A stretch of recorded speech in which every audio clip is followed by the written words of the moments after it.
Food trip na naman kami. Dito naman kami ngayon sa Romantic Baboy. So magsasangyup kami sa Japanese Yakiniku Ite. Aba sa Japan, napakamahal ng Yakiniku ha. Kaya dito sila Kuya Love. Nako, for sure magugustuhan nila dito. Ito yung pinakamalapit sa amin na medyo walang tao kasi gabi na rin. Actually, pasarado na sila. Ayun at nagutom lang ang aking mga loves. Kaya dito kami kakain ngayon. In fairness, ang laki ng lugar nila ha. Paano kaya pag punuto ang daming usok? So dito sa Romantic Baboy, ang per head nila is 549.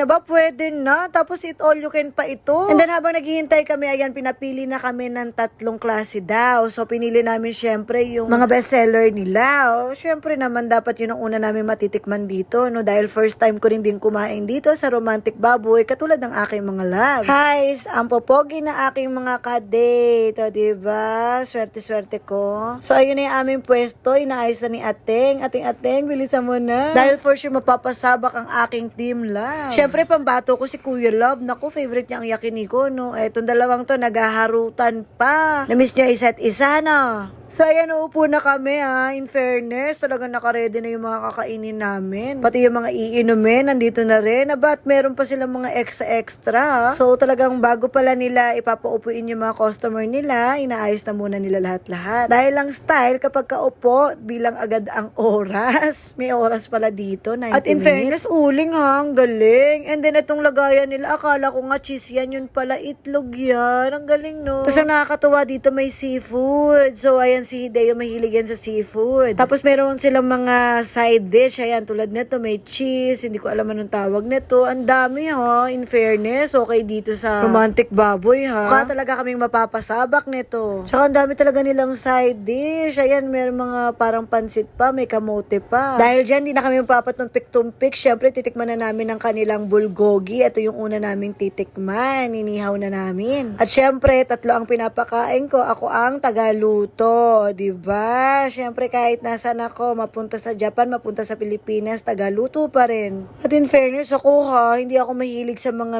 meat, pero napakain ako dito sa bulgogi nila. Manamis-namis siya, tapos okay yung lasa. Sinasabayan ko ng gulay dahil nga mabilis ako manawa, dahil nga hindi talaga ako mahilig sa mga karne-karne.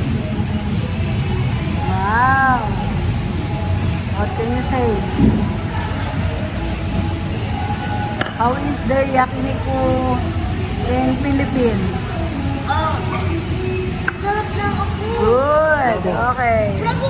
Bravo. Grabe, nakakatatlong palit na sila ha. Ang lakas kumain ng mga kasama ko ha. Sulit na 500. Syempre hindi makakalimutan ang picture bago maubos ang pagkain. Ito, tuloy pa rin ang ihaw. Walang katapusang ihaw. Dahil nga sa dami, 2 na kami nag-iihaw. Ano, kaya pa ba ng mga kasama ko? Kanina pa kami ihaw ng ihaw. Ang itim-itim na ng ihaw. Hindi naman siguro nila planong ubusin ang buong karne dito sa Romantic Baboy, no? At ito nga, pang-anim ng bulgoging order to. Ang lalakas magkarne.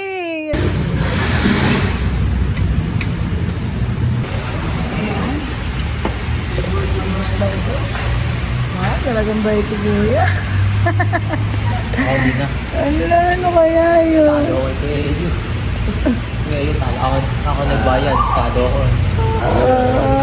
At syempre ako, 2 subo na lang. Ito, tinitiis ko na lang talaga dahil talagang hirap na akong kumain. Pero syempre, sinusulit ko, no? Sinasabayan ko ng gulay para hindi naman ako manawa. Next time pag kumain kami ulit dito, kamukha na namin yung sign. Yung baboy. 1/4 lang.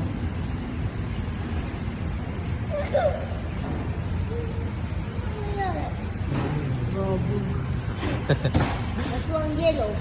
Anong pangalan? Romantic? Baboy. Baboy.